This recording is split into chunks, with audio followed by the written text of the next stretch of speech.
Salaries are tied to assumptions about how demanding the work is.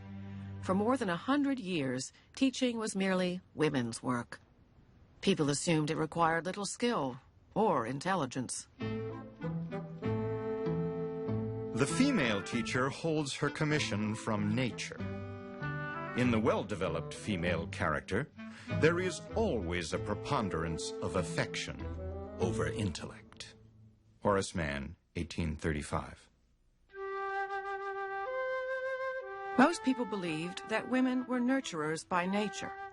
Even the education crusader Catherine Beecher, sister of Harriet Beecher Stowe, exalted wives and mothers. But Beecher herself never married, preferring to pursue a career, educating women. She knew women could be excellent teachers. They simply needed more training. As it is, the employment of teaching children is regarded as the most wearying drudgery, and one cause of this aversion is the utter neglect of any arrangements for preparing teachers for this difficult profession. Catherine Beecher, 1846. Teachers needed more systematic training. In 1839, Massachusetts opened the first state-sponsored normal school, a college devoted to training teachers. Normal schools elevated teacher preparation to a new level. They stressed pedagogy, the science of teaching. But there was concern that the women not be over-intelligent. There are certain qualities which are very desirable to a teacher, including a well-balanced mind, free from eccentricities and the infirmities of genius. Mary Swift, Massachusetts, 1839. Towards the turn of the 20th century, normal schools faltered as colleges and universities took over education courses. The reason that teacher education developed at the turn of the century, it replaced normal schools, was the hope, really, that education could gain the stature and the social authority that the other professions had. Why it is that the education profession is still considered somewhat less than those other professions has something to do with the way that we think about and value the education of children.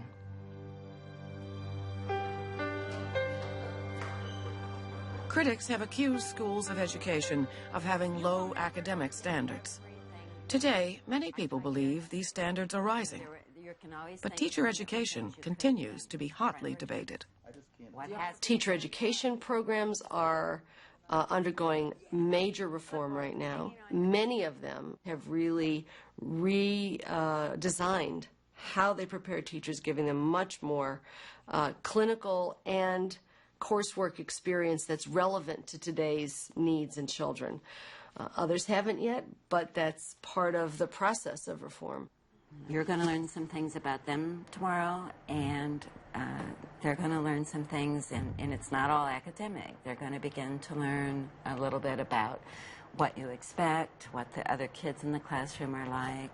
I think training institutions need to rethink how they train, how early they put people into, quote, the trenches, and what is the reality of some of the training. That it has to move beyond book. It has to move beyond theory. Since the 1950s to the present, the schools of education have been pointed to as the villains in the educational drama, and that they are preparing teachers who are inadequate to teach in the public schools. Most of the criticisms are made without any facts. The faculties today in schools of education are better trained and have a better knowledge base than at any time in history. I think most teacher preparation programs focus on the content to be taught, how you teach reading, how you teach history, how you teach math. But the larger questions about trying to really be a moral agent in a school or trying to really be an agent of social change, those kinds of larger themes are rarely addressed in teacher education programs. What does your character look like? What does he or she act like?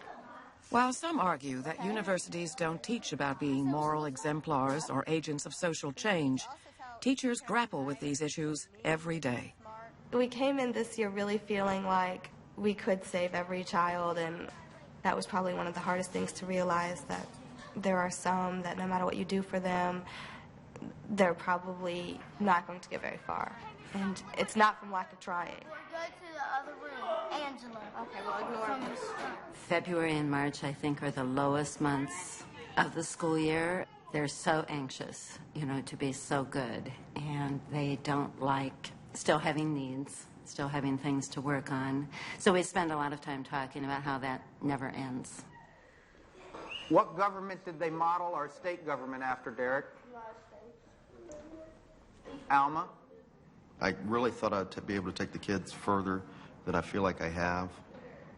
I think in a lot of cases, I've probably taken them further than I realize, but I wanted to do so much.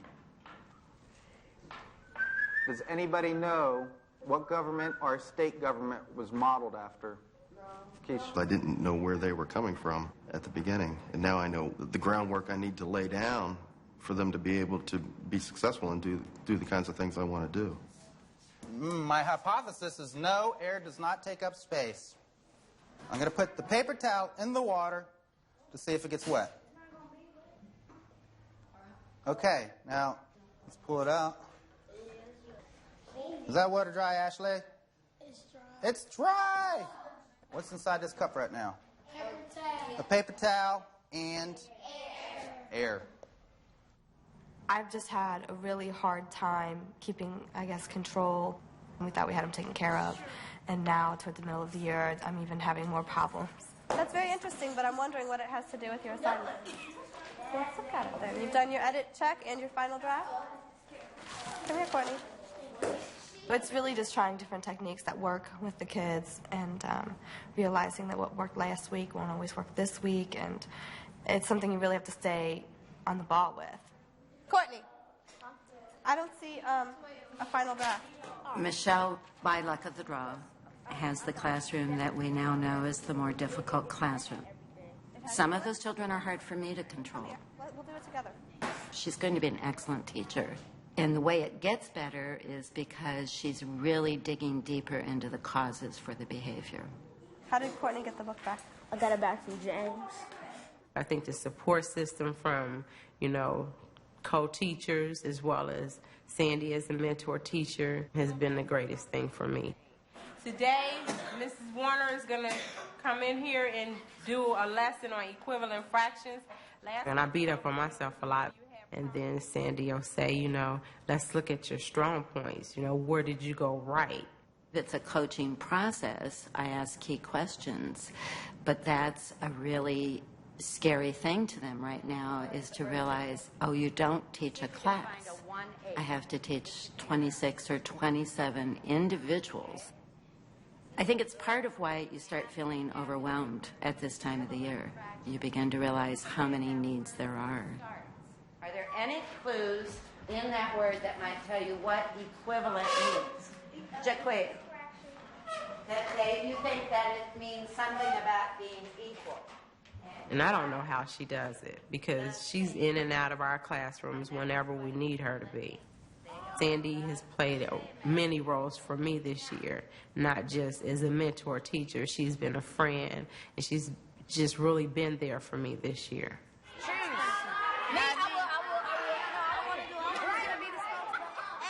There have been times, honestly, when I just broke down and just cried at home saying, can I do this?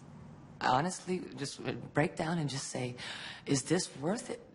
What about a job that when you come home, that you're actually just home? But it's worth it. It's worth it when you see that people who are making Fs, or in this school U's, but I give them A through F here because they like that are now up to, A's and B's.